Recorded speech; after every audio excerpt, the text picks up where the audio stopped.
Hi welcome to our channel.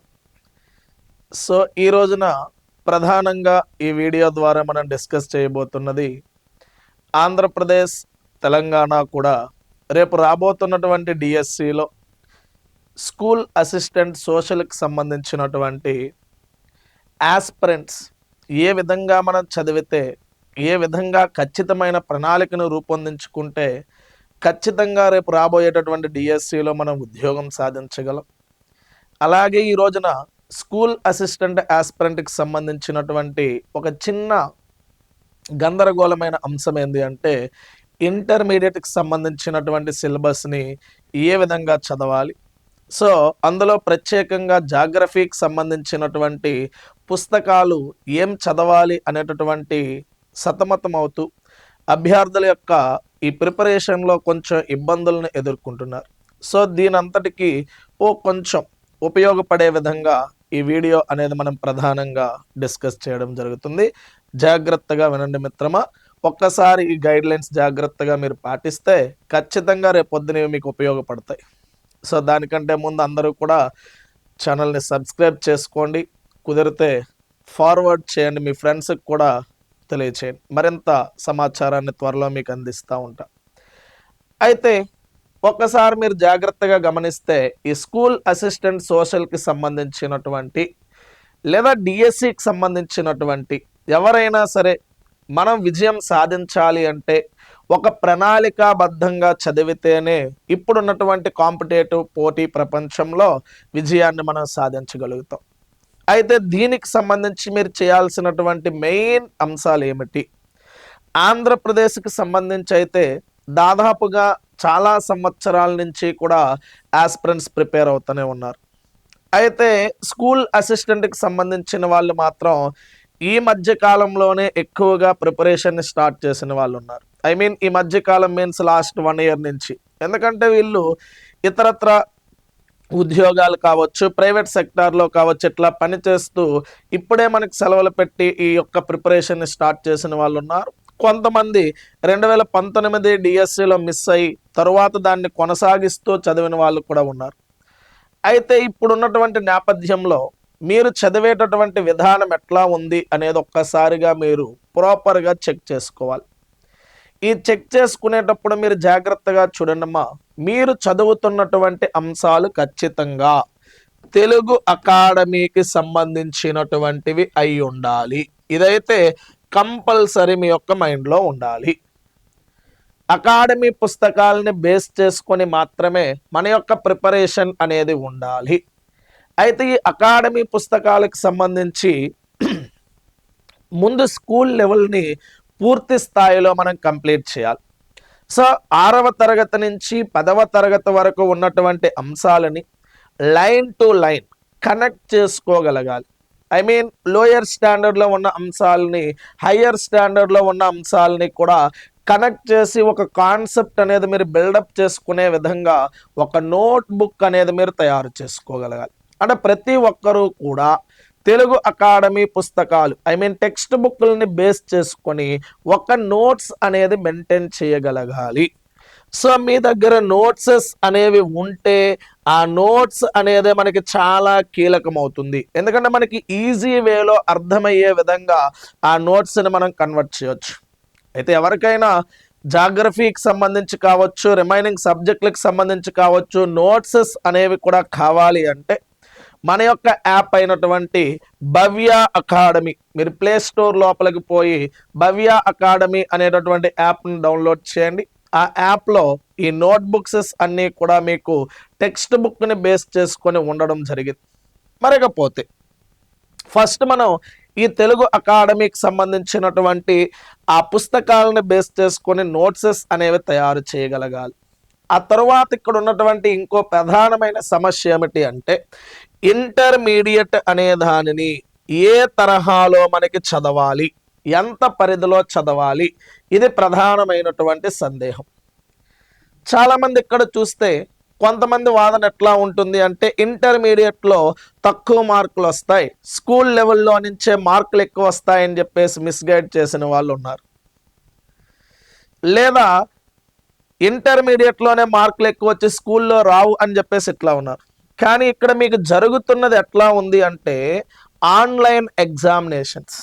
Online ఎగ్జామినేషన్లో రాష్ట్రం అంతటికీ కూడా పేపర్ ఒకే విధంగా ఉండదు. అది మన మైండ్లో ఉండాలి. డిఫరెంట్ సెషన్స్లో రెండో మూడో సెషన్స్లో మన ఎగ్జామ్స్ అనేవి కండక్ట్ చేయడం జరుగుతుంది. కాబట్టి ఒక సెషన్కి ఇంకో సెషన్కి మధ్యలో పేపర్లో అడిగేటటువంటి వ్యత్యాసం చాలా ఉండొచ్చు. ఒక్కో సెషన్లో స్కూల్ లెవెల్కి సంబంధించిన ప్రశ్నలు ఎక్కువగా రావచ్చు, ఇంకో సెషన్లో ఇంటర్మీడియట్కి సంబంధించినటువంటి ప్రశ్నలు ఎక్కువగా రావచ్చు. అయితే రీసెంట్గా జరిగినటువంటి తెలంగాణ డిఎస్సికి సంబంధించి మనకి తెలంగాణకు సంబంధించి రీసెంట్గా డిఎస్సి జరిగింది మనకి 24లో. ఆ తెలంగాణ డిఎస్సికి సంబంధించి బేరీ చేసుకుని కొంతమంది ఆంధ్రప్రదేశ్లో ఎట్లా చదవాలని అంచనా వేస్తున్నారు. అయితే మొన్న జరిగినటువంటి తెలంగాణ ఎగ్జామినేషన్లో ఇంటర్మీడియట్ నుంచి మార్కులు తక్కువగా వచ్చున్నాయి. జస్ట్ ఒక 10 to 15% మార్కులు మాత్రమే ఇంటర్మీడియట్ లోపలికి వెళ్ళాడు. రిమైనింగ్ అంతా కూడా స్కూల్ లెవెల్ సబ్జెక్ట్ నుంచే అడిగాడు. దానిని బేస్ చేసుకొని ఏదర్ కొందరు ఫ్యాకల్టీ కావచ్చు లేదా స్టూడెంట్స్ కావచ్చు ఇంటర్మీడియట్ని పెద్దగా అడగడని చెప్పేసి క్లాసెస్ని కట్ చేయడం చేస్తూ ఉన్నారు. లేదా చదివేటప్పుడు ఓన్లీ స్కూల్ లెవెల్ని మాత్రమే చదువుకొని పోవడం, లేదా స్కూల్ లెవెల్కి లింకప్గా ఉన్నటువంటి కాన్సెప్ట్స్ ఏవైతే ఉంటాయో అంటే 10th క్లాస్ వరకు ఉన్నటువంటి పాఠాలకి కంటిన్యూటీ ఉన్నటువంటి పాఠాలు ఏవైతే ఉన్నాయో అవి మాత్రమే చదువుకొని వెళ్ళేటటువంటి ప్రయత్నాలు కూడా చేస్తున్నారు. అది 100% రాంగ్ డెసిజన్. సో మీ గతంలో 2019లో మనకి జరిగినటువంటి డిఎస్సికి సంబంధించి అంటే ప్రీవియస్ డిఎస్సికి సంబంధించి మీరు చూస్తే ఆంధ్రప్రదేశ్ సంబంధించి ఇంటర్మీడియట్ లెవెల్లో మార్కులు చాలా ఎక్కువ అడిగి ఉన్నాడు. దాదాపు 50% క్వశ్చన్స్ ఇంటర్మీడియట్ నుంచి వచ్చాయి. ఒక సెషన్లో అయితే 70% వరకు కూడా ఇంటర్మీడియట్ సిలబస్ నుంచే మార్కులు రావడం జరిగింది.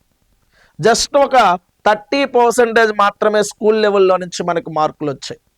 అంటే ఇక్కడ విషయాన్ని మీరు గమనించాల్సింది ఏమిటి అంటే యాజ్ పర్ సిలబస్ సీట్ అనేది మీరు చూస్తున్నట్లయితే వాడు ఏం చేశాడన్నా స్కూల్ లెవెల్ ఏ విధంగా అయితే మనం లైన్ టు లైన్ చదువుతాము ఇంటర్మీడియట్ సిలబస్ కూడా అదే లైన్ టు లైన్ ప్రతి చాప్టర్ని కూడా మీకు సిలబస్లో పెట్టడం జరిగినది.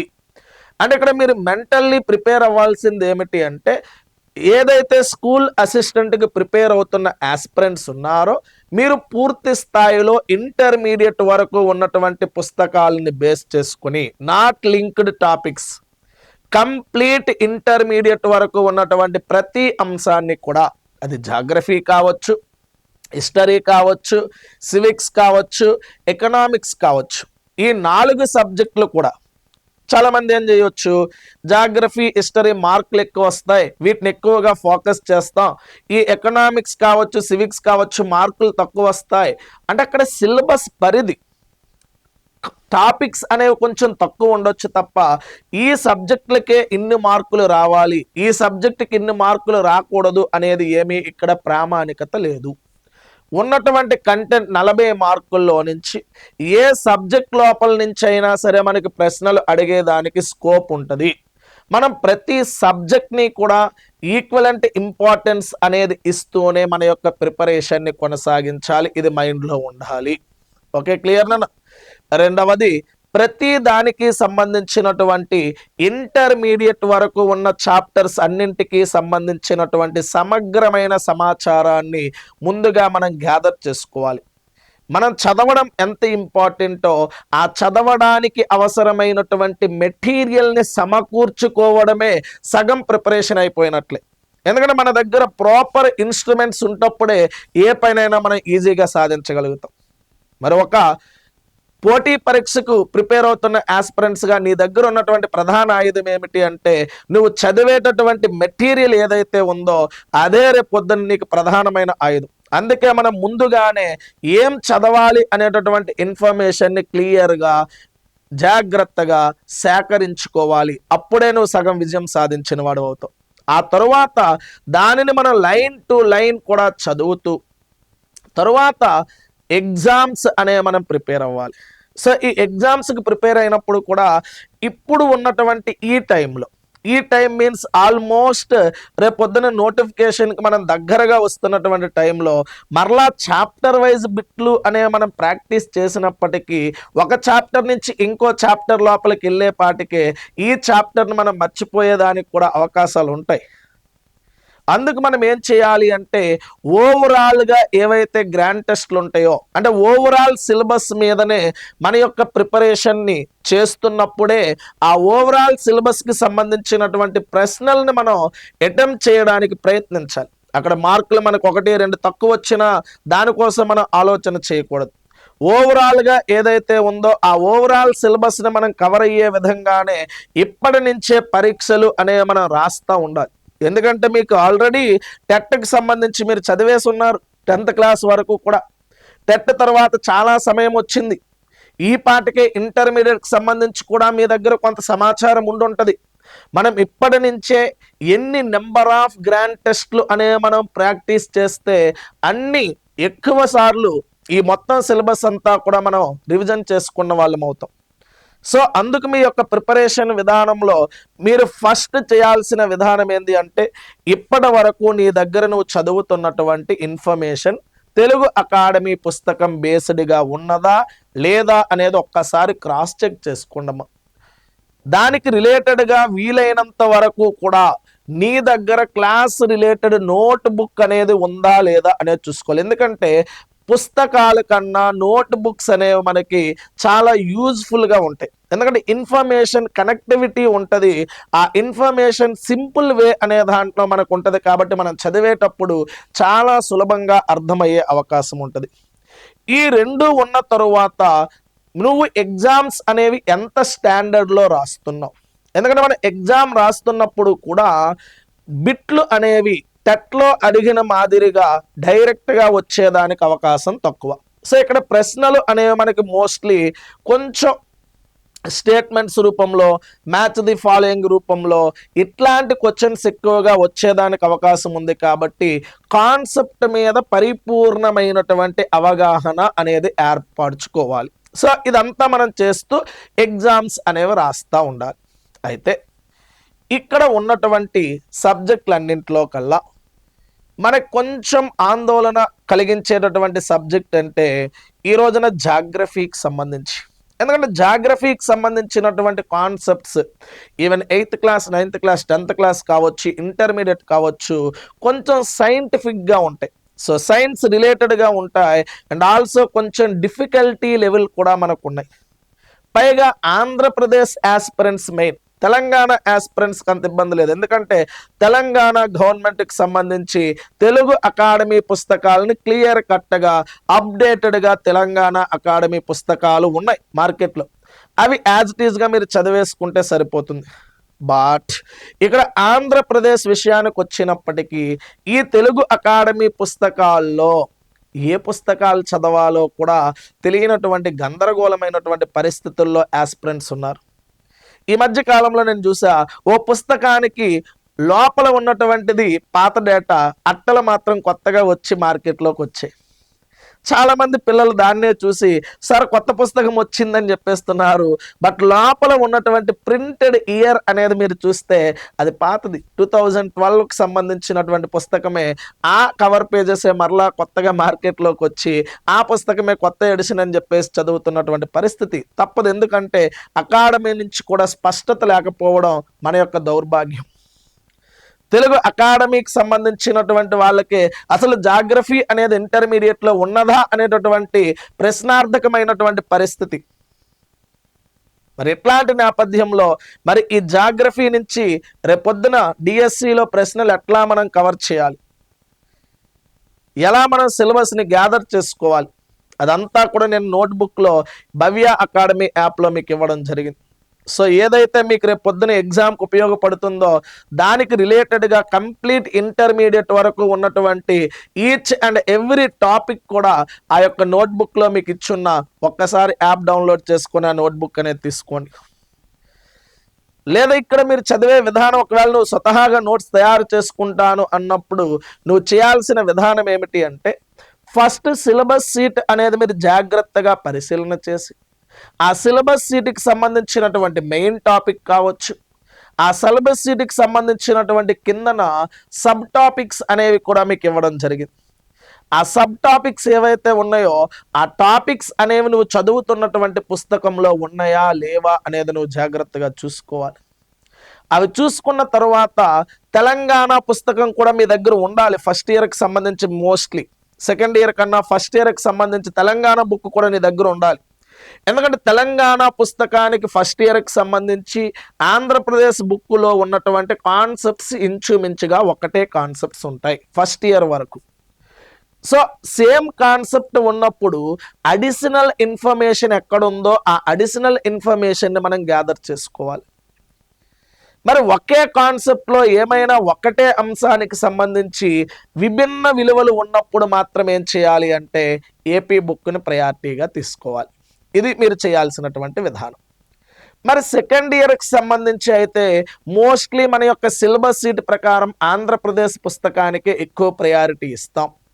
బట్ అక్కడ ఇండియన్ జాగ్రఫీ ఏదైతే మనకు ఉందో ఆ ఇండియన్ జాగ్రఫీకి సంబంధించి తెలంగాణ పుస్తకంలో కొంచెం అప్డేటెడ్గా వాల్యూస్ అనేవి మనకు ఉన్నాయి.